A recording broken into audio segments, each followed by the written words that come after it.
દર્શક મિત્રો, આપ જોઈ રહ્યા છો વર્ધમાન 24 ન્યૂઝ. વર્ધમાન 24 ન્યૂઝને સબસ્ક્રાઇબ કરો, લાઇક અને શેર.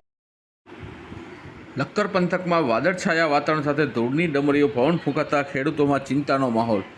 ઉનાળુ તલ પાકી ગયા હોવાથી ખેડૂતોમાં ખેતરમાં તલના પાકના ઓધલા બનાવી રાખ્યા છે તે પલળી જવા સાથે ઉડી જવાનો ભય ઊભો થયો.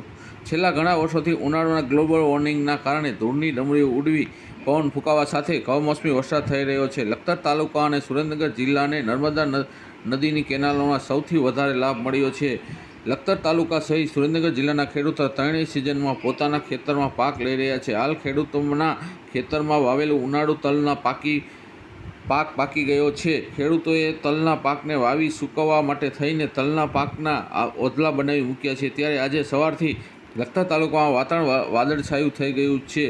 સાથે હવામાન વિભાગ દ્વારા ગાજવીજ સાથે કમોસમી વરસાદ થવાની આગાહી કરી છે. ત્યારે લખતર પંથકમાં વરસાદી વાતાવરણ થવા સાથે ધૂળની ડમરી સાથે પવન ફૂંકાતા ખેડૂતોના જીવ પડીકે બંધાયા હોવાનો ઘાટ સર્જાયો છે. રિપોર્ટર વિજય જોશી, લખતર, વર્ધમાન ન્યૂઝ.